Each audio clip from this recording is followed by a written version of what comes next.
आज हमारे साथ एक विशेष मेहमान मौजूद है। विशेष इसीलिए क्योंकि इस बार 2020 की यूपीएससी की परीक्षा जो हुई है उसके नतीजे आए हैं और उसमें इस विशेष व्यक्ति ने जो है एग्जाम में पहला रैंक लाकर जो है कह सकते हैं बिहार का नाम रोशन किया है। शुभम कुमार इस वक्त हमारे साथ बिहार तक चैनल पर मौजूद है। और शुभम, सबसे पहले आपको बहुत बहुत बधाई कि आपने एक ऐतिहासिक कह सकते हैं कि ये आपने एक अचीवमेंट है आपके लिए कि बिहार का एक लड़का बहुत सालों के बाद जो है वो टॉप किया है। क्या कहेंगे इस मौके पे? बहुत बहुत धन्यवाद आपका। एंड काफी खुशी हो रही है। घर वाले, दोस्त लोग, सारे लोग काफी खुश हैं। And I feel proud as well as fortunate कि मुझे ये स्थान प्राप्त हुआ। जरा अपने बारे में बताइए शुभम, क्योंकि पूरा देश जो है आपके बारे में जानना चाहता है कि कौन है शुभम कुमार। कटिहार जैसे एक छोटे से जगह से आकर इसने इतना बड़ा एक नाम बनाया है, यूपीएससी की परीक्षा में टॉप किया है। जरा अपने बारे में बताइए शुभम। मैं कुम्हड़ी गांव ब्लॉक कदवा कटिहार जिले का निवासी हूँ। एंड मैं 6 साल की उम्र में मैं पटना में गया था। मैं रेसिडेंशियल स्कूल में पढ़ाई की। फिर क्लास 6 से मैं विद्यालय रेसिडेंशियल स्कूल पूर्णिया से पढ़ाई किया। फिर कॉलेज मेरा आईआईटी बॉम्बे सिविल इंजीनियरिंग मैंने की, ग्रेजुएट हुआ 2018 में। और मेरी पूरी फैमिली जो है वो कुम्हड़ी गांव में रहती है। एंड मेरे पापा, मम्मी, चाचा, चाची सारे लोग साथ में रहते हैं। तो परिवार में कौन कौन है? माता पिता हैं और कोई भाई बहन भी है क्या आपके? परिवार में पापा हैं, बैंक मैनेजर हैं उत्तर बिहार ग्रामीण बैंक में। मम्मी घर पे ही है, होम मेकर हैं। चाचा एक्यूप्रेशर प्रैक्टिशनर हैं। चाची हैं। दीदी मेरी साइंटिफिक ऑफिसर है इंदौर में। तो उसके बाद आपने मतलब आप बता रहे थे कि आपने 10वीं की परीक्षा जो है वो आपने पूर्णिया से आपने पास किया है। उसके बाद फिर कहाँ 12वीं आपने कहाँ से किया? 12वीं मैंने चिन्मया विद्यालय बोकारो से किया। बोकारो से किया। उसके बाद फिर क्या लक्ष्य था उस समय? क्योंकि 12वीं में जब एक छात्र होता है तो बहुत सारी चीजें उसके दिमाग में होती हैं। इंजीनियर बनना है, डॉक्टर बनना है, आईएएस बनना है। खासकर बिहार के संदर्भ में देखें तो आईएएस और यूपीएससी तो सबके दिमाग में एक तरीके से रहता है। तो क्या आपके दिमाग में भी 12वीं में था कि नहीं, मुझे आईएएस के लिए एम करना है, यूपीएससी के लिए जाना है? मेरे बैक ऑफ माइंड में था कि आईएएस का तैयारी करनी है। तो उससे पहले चूंकि मैं मिडिल क्लास फैमिली से आता हूँ तो मुझे लगा कि अगर मैं आईआईटी में चले जाता हूँ तो एक फ्यूचर एक तरह से सिक्योर हो जाएगा। सो क्योंकि मैं मैथ, फिजिक्स, केमिस्ट्री में अच्छा था तो मैंने साइंस लिया, मैथ लिया 11th-12th में और मैंने आईआईटी की तैयारी की। और फॉर्चुनेटली मैं आईआईटी बॉम्बे में मेरा सिलेक्शन हुआ। एंड फिर जब मैं कॉलेज में था फिर मैंने काफ़ी सारे एरियाज एक्सप्लोर किया। मैंने कंपनीज में भी काम की, रिसर्च भी किया। मैंने 3rd ईयर रिसर्च जो है वो पर्ड्यू यूनिवर्सिटी यूएस से किया। फिर उसके बाद ये मोटिवेशन हुआ कि यूपीएससी के लिए तैयारी करना है, क्योंकि मुझे एक तरह से फील हुआ कि अगर मैं इस आईएएस बनता हूँ तो मैं अपना कैपेबिलिटी में अच्छे से यूटिलाइज कर पाऊंगा और एक ऐसा प्लेटफॉर्म जो है जहाँ पे आप लोगों के लिए आप काम कर सकते हो।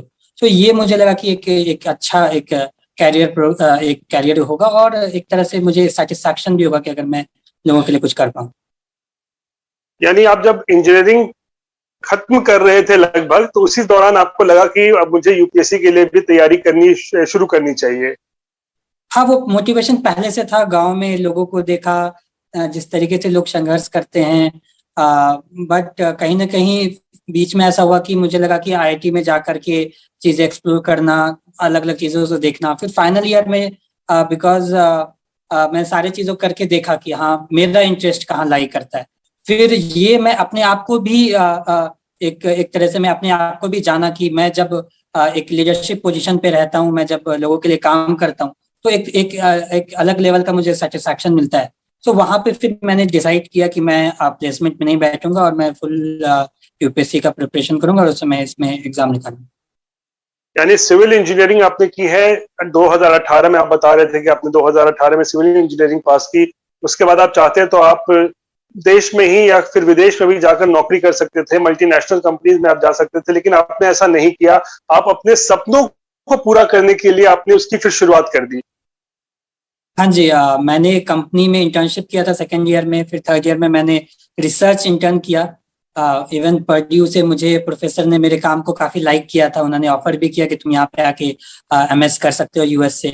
बट वहाँ उस समय तक मेरा रुझान यूएस यूपीएससी की तरफ काफी बढ़ गया था, और मुझे लगने लगा था कि मैं अगर यूपीएससी करता हूँ तो मैं अच्छे से मैं एक पॉजिटिव वे में एक कंट्रीब्यूट कर पाऊंगा सोसाइटी में। यानी आपने यूपीएससी की तैयारी 2018 में शुरू की है? 2018 में शुरुआत की। तो ये आपका कौन सा अटेम्प्ट था शुभम जिसमें आपने यूपीएससी को क्रैक ही नहीं किया बल्कि सीधा टॉप किया? ये मेरा तीसरा अटेम्प्ट था। 2018 में कॉलेज से निकलते निकलते मैंने अपना पहला अटेम्प्ट दिया था। उस समय अच्छे से तैयारी कर नहीं पाई थी। 2019 में मुझे 290 रैंक आया, और मैं भारत रक्षा लेखा सेवा में अभी मेरी ट्रेनिंग चल चुकी है, Indian defence account service. And वापस से फिर मैंने तय किया कि मुझे यूपीएससी में बैठना है, क्योंकि मेरा पर्सनल इंटरेस्ट ये है कि मैं लोगों के लिए काम कर पाऊँ, ग्राउंड लेवल पे काम कर पाऊँ। तो इसलिए मैंने वापस से लिखा, और fortunately because of everyone support and God's grace I got that. तो अभी आप इस वक्त पुणे में हैं, इंडियन डिफेंस अकाउंट्स आप सर्विस है वो, उसकी आप ट्रेनिंग कर रहे हैं? हाँ जी, हाँ लेकिन जी। ट्रेनिंग करने के बावजूद भी आपको कहीं ना कहीं था कि यार सपना अभी पूरा नहीं हुआ है, सपने को भी पूरा करना बाकी है। हाँ जी, हाँ जी। ट्रेनिंग के साथ साथ में मेंस लास्ट ईयर में दे दिया था, फिर ट्रेनिंग ज्वाइन किया जनवरी 2021 में, और फिर ट्रेनिंग के साथ साथ में थोड़ा तैयारी भी चल रही थी। बड़ा मुश्किल भी रहा होगा ये ट्रेनिंग करने के साथ साथ यूपीएससी की तैयारी करना, शुभम? हाँ, कहीं ना कहीं थोड़ा तो मुश्किल रहा ही, बट मेरे आसपास जो भी लोग थे उन्होंने काफी सपोर्ट किया। इंटरव्यू के लिए भी यहाँ पे डायरेक्टर सर ने मुझे कुछ दिनों का छुट्टी दिया ताकि मैं अच्छे से तैयारी कर पाऊँ। सब्जेक्ट्स क्या क्या थे? लोग जानना चाहेंगे कि आखिर क्या सब्जेक्ट्स थे शुभम के जिसकी बदौलत उन्होंने यूपीएससी को टॉप किया है? मेरा ऑप्शनल एंथ्रोपोलॉजी था, और मैंने दिल्ली में रह के कोचिंग एंथ्रोपोलॉजी के लिए थी। आप कहीं कोचिंग भी करते थे? दिल्ली में आपने कोचिंग की है? हाँ, मैंने 2018 में कोचिंग किया था, जनरल स्टडीज के लिए भी किया और ऑप्शनल के लिए भी किया। ऑप्शन के भी किया था। परिवार वाले से बात आपकी हुई होगी, सबसे पहले ये आपने जो अच्छी खबर है ये किसे सुनाई? जैसे आपको पता चला, सबसे पहला फोन आपने किसको किया? मैं अपने पापा को सबसे पहले कॉल किया, एंड पापा को बताया तो पापा किए, तो मैं 2-3 बार बताया, एंड भावुक भी हो गए हम दोनों। फिर पापा बैंक में थे, फिर मैंने मम्मी को कॉल किया। मम्मी ने क्या कहा? मम्मी काफी खुश थी। मम्मी और चाची को मैंने वीडियो कॉल किया था। वीडियो कॉल किया था। अब बताइए, क्योंकि अब आपका सिलेक्शन हो गया है, आपने टॉप किया है, क्योंकि आप बिहार के रहने वाले हैं, आपसे मेरी बात पहले भी हुई है। बिहार कैडर के बारे में आप बहुत वो है कि आपको बिहार कैडर अगर मिले तो आप लेना चाहेंगे, बिहार की सेवा करना चाहेंगे। क्या आपका इंटरेस्ट क्यों है कि आपको बिहार में सेवा करने का मौका मिले? क्यों आप चाहते हैं ऐसा? डेफिनेटली मैं बिहार से हूँ और गांव में इतने सालों रहा हूँ, तो मुझे ऐसा लगता है कि मैं वहाँ के परिस्थिति को मैं जानता हूँ, वहाँ के लोगों को जानता हूँ। सो अगर वो मौका मुझे मिला बिहार कैडर में, तो मुझे लगता है कि मैं अच्छे से उसको निभा पाऊंगा, और एक अपने एरिया में रह के अपने एरिया के लिए काम करने का जो सेटिस्फैक्शन है वो अलग मिलता है। अच्छा, आमतौर पे, क्योंकि मैं भी बिहार से हूँ, मैं भी बिहारी हूँ, आप भी बिहारी हैं, तो एक धारणा है कि यूपीएससी की पढ़ाई करनी है भाई, 18 घंटे 20 घंटे तो पढ़ाई करनी पड़ेगी, उससे कम तो कुछ नहीं होना है। तो आपने कितनी मेहनत की? मतलब आप दिन में कितने घंटे पढ़ते थे? कैसे अपने टाइम को आप डिवाइड करते थे कि थोड़ा रेस्ट भी हो जाए, सो भी लूं, थोड़ा आराम भी करूं, पढ़ाई भी करूं? कैसे आपने ये सब किया? ऑन एन एवरेज मैंने 7 से 8 घंटे पढ़ाई की होंगी लास्ट 3 वर्ष में। और ये देखिए तो ये अगर कंसिस्टेंट लेवल पे तैयारी ये करना, ये भी एक बड़ा अचीवमेंट होता है कि आप 8 घंटे हर दिन पढ़ाई कर पाए। और मेरा मेन जो रहा वो प्री से 2 महीने पहले, और प्री और मेंस के बीच में, प्रीलिम्स और मेंस के बीच में, वहां पर फिर मैंने 10 घंटे करके पढ़ाई की। मॉर्निंग में 7 बजे उठता था, और फिर जो भी है उसका तैयारी में ही लगते थे। और मेरा हमेशा से एक पॉजिटिव ये रहा कि मेरे ग्रुप्स, मेरे फ्रेंड्स काफी अच्छे रहे, और मेरे फ्रेंड्स लोगों का भी सिलेक्शन लास्ट ईयर भी हुआ, इस बार भी हुआ, तो उन लोग के साथ में एक अच्छा पीयर ग्रुप मिला, और फिर तैयारी जो है वो साथ में की। कभी हताश हुए जब पहले अटेम्प्ट में नहीं हुआ था? तो कभी कोई निराशा आपके मन में आया था कि अरे यार, ये तो पहला अटेम्प्ट में मेरा नहीं हुआ, अब क्या होगा? डेफिनेटली वो सारे इमोशंस आते हैं यूपीएससी जर्नी में। एंड कोई भी टॉपर या कोई भी जो जिनका भी लिस्ट में नाम है, उनको पता है कि वो भी इस फेज से गुजरते हैं जब उनको कभी खुशी भी होती है, हताशा भी होती है। एंड उस समय ये बहुत जरूरी है कि आपको एक फैमिली से बहुत अच्छा सपोर्ट मिले। तो उस समय चूंकि मैं बहुत रेगुलरली अपने पापा मम्मी दीदी चाचा चाची सबसे बात करता था, तो उन लोगों ने ये इंश्योर किया कि मेरे में कॉन्फिडेंस बना रहे, एक पॉजिटिव एनर्जी रहे, और जो भी डिस्ट्रैक्शन है वो उससे मैं दूर रहूं। मैं कोई सोशल मीडिया पे भी नहीं था, और घर पे अगर कोई परेशानी भी है तो पापा मम्मी कभी भी वो मेरे तक आने नहीं देते थे। तो इसका मुझे लगता है कि बहुत बड़ा रोल रहा, जिसमें अगर मैं निराश भी हूं तो मेरे दोस्त मेरे परिवार वाले मुझे वापस से एनर्जी भर दिया, पॉजिटिव एनर्जी भर दिया, और मुझे वापस से रास्ते पे लेते हैं। यानी वो आत्मविश्वास आपको परिवार से हमेशा मिलते रहा? हमेशा मिला। मतलब अगर इस बार भी मैं उतना कॉन्फिडेंट नहीं था जितने मेरे दोस्त और जितने मेरे परिवार, जितने पापा जितने कॉन्फिडेंट थे कि नहीं लास्ट ईयर किए हो, इस बार और अच्छा करोगे। लेकिन हाँ, मैं आप बता रहे थे कि आपको तो यकीन नहीं था कि लिस्ट में भी नाम आएगा कि नहीं आएगा, ऐसा क्यों? मैंने मेरी एग्जाम डिसेंट अच्छा गया था, बट ऐसा होता है कि आप तैयारी के दौरान जो है आपके एक्सपेक्टेशन भी बढ़ने लगती है। मुझे ऑप्शन मेरा बहुत अच्छा गया था, जीएस भी अच्छा गया था, बट मैं अपने लिए ऐसा था कि मैं ऐसा टारगेट बहुत हाई सेट किया था कि चलो इसको अचीव करना है। लिस्ट में एक था कि ठीक है आ सकता है, बट चूंकि मैं पहले से सर्विस में था तो मेरे लिए 70 के अंदर रैंक, 70 के अंदर रैंक लाना था कि आईएएस मिले, वो जो है वो विश्वास नहीं हो रहा था कि इसके अंदर आ पाएगा कि नहीं। फिर इंटरव्यू भी अच्छा रहा तो एक था कि चलो आ सकता है, लेकिन फर्स्ट रैंक के लिए तो कभी सोचा ही नहीं था।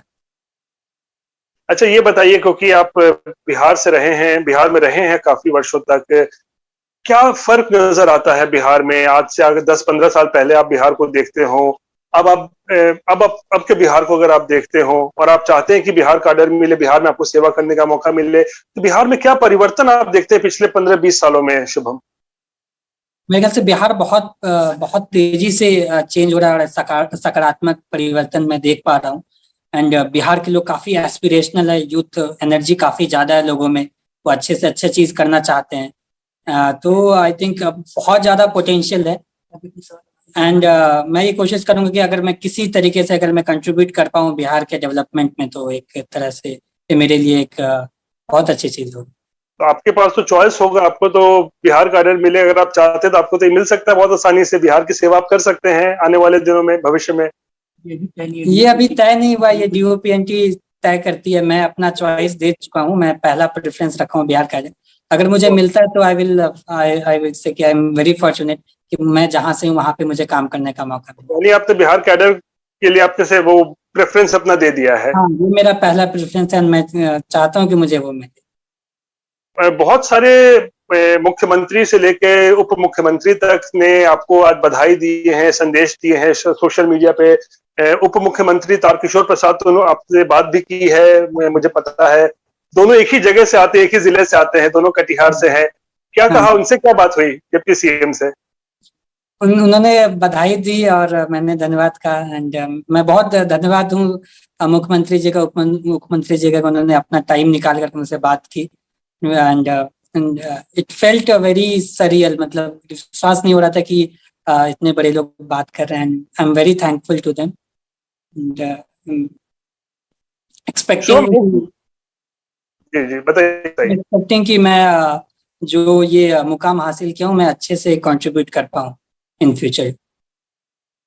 एक सिविल इंजीनियर, मतलब बिल्डिंग बनाएंगे, फ्लाईओवर और ब्रिजेस बनाने से लेके अब आप देश निर्माण की ओर बढ़ रहे हैं। शुभम, क्या कहेंगे इस मौके पे? मैं बहुत खुश हूँ, और मैं ये चाहता हूँ कि किसी तरीके से अगर मेरे जो ये क्वालिटीज है, जो भी मैंने सीखा है, अगर ये यूटिलाइज हो पाए तो मैं उसको करूँगा। और जो भी चीज़ें हैं, जैसे जो भी जिस किसी भी रोल में मुझे दिया जाएगा, मैं कोशिश करूँगा कि मैं अपना 100% दे पाऊँ, और एक सकारात्मक चेंज जो है वो अपने समाज में लोगों के बीच में ला पाऊँ। और वैसे युवाओं से, वैसे छात्रों से जो आपको देख के प्रेरणा लेंगे और चाहेंगे यूपीएससी में जाए, मैं भी आईएएस बनूं, क्योंकि बिहार का तो कह सकते हैं तो एक कीड़ा है यूपीएससी में जाना। तो वैसे आने वाले लोगों के, छात्र हैं या जो स्टूडेंट्स हैं जो बनना चाहते हैं, आईएएस आईपीएस बनना चाहते हैं, उनके लिए आप क्या मैसेज देंगे, शुभम? मैं ये कहना चाहूंगा कि यूपीएससी जर्नी जो है वो आसान नहीं होता है, वो काफी डिफिकल्ट फेज होता है। आप काफी सारे इमोशन से आप गुजरते हो। सो आपको अपने में एक कॉन्फिडेंस रखना है। आपको ये यकीन रहना चाहिए कि आप एक ना एक दिन इस मुकाम को अचीव करोगे। आपके पास एक प्लान होना चाहिए जिसको आप इम्प्लीमेंट कर पाओ। आप टारगेट्स बनाइए, आप उसको अचीव करिए। और आप कोई भी पोजीशन पे हो, आप भी तो इंटरनेट का जमाना है, आपको सारी चीजें जो है वो ऑनलाइन मिल जाएंगी। आप उनका सहायता करके आप अपने रिसोर्सेज को लिमिट करिए और अच्छे से तैयारी करिए। और अगर सारा चीज सही रहा तो आपका भी सिलेक्शन होने से कोई रोक नहीं पाएगा। एक आखिरी सवाल है शुभम, जानना चाहूंगा, पिछले साल क्योंकि बहुत ही एक चैलेंजिंग ईयर रहा, पूरे दुनिया के लिए रहा। कोरोना काल में जो आपने एक चुनौतीपूर्ण काम किया कह सकते हैं, पढ़ाई की, प्रीलिम्स दिया, मेंस दिया, वो पीरियड ही बहुत ज्यादा मुश्किल भरा रहा होगा जब महामारी देश में थी। उस बीच में आपको अपनी तैयारी करनी हो रही होगी, पढ़ाई की तैयारी कर रहे होंगे, यूपीएससी की तैयारी कर रहे होंगे। वो पीरियड कैसा रहा आपका पिछले साल का? काफी टफ पीरियड था, बट मैं अपने आप को भाग्यशाली मानता हूँ कि मुझे परिवार से एक बहुत अच्छा सपोर्ट मिला। मैं दिल्ली में था, वहाँ पे मेरे दोस्त भी थे, तो उनके साथ में रह के मैं एक फ्लैट में रह के तैयारी की, बाहर आना जाना हो नहीं पा रहा था। बट वही है कि मैं इंटरनेट के थ्रू मैं चीज़ों को डाउनलोड कर पा रहा था, न्यूज़पेपर एक्सेस कर पा रहा था। तो उसको लेकर के मैंने तैयारी की और हमेशा से एक पॉजिटिव एटीट्यूड रखा। पापा मुझे हमेशा एक मेरा मोटिवेशन बनाए रखे और कोशिश यही रही कि चलो एक बार और देना है और अच्छे से देना है। सो आई थिंक ये जो भी निगेटिविटी था वो चला गया इस वजह से। चले, यानी कि 18-20 घंटे की पढ़ाई जरूरी नहीं है, प्लानिंग जरूरी है। सही तरीके से पढ़ा जाए, जैसा शुभम बता रहे थे कि 7 से 8 घंटे प्लानिंग के साथ उन्होंने पढ़ाई की, तो इसके जरिए उन्होंने जो है यूपीएससी की परीक्षा इस बार यानी 2020 की जो यूपीएससी की परीक्षा है उसको न केवल उन्होंने क्रैक किया बल्कि सीधा अव्वल नंबर पे आए हैं, टॉप किया है, बिहार का नाम रोशन किया है, देश का नाम रोशन किया है। और शुभम, बिहार तक से बात करने के लिए आपका बहुत बहुत धन्यवाद और आपको बहुत बहुत शुभकामनाएं भी हमारी तरफ से। बहुत बहुत धन्यवाद।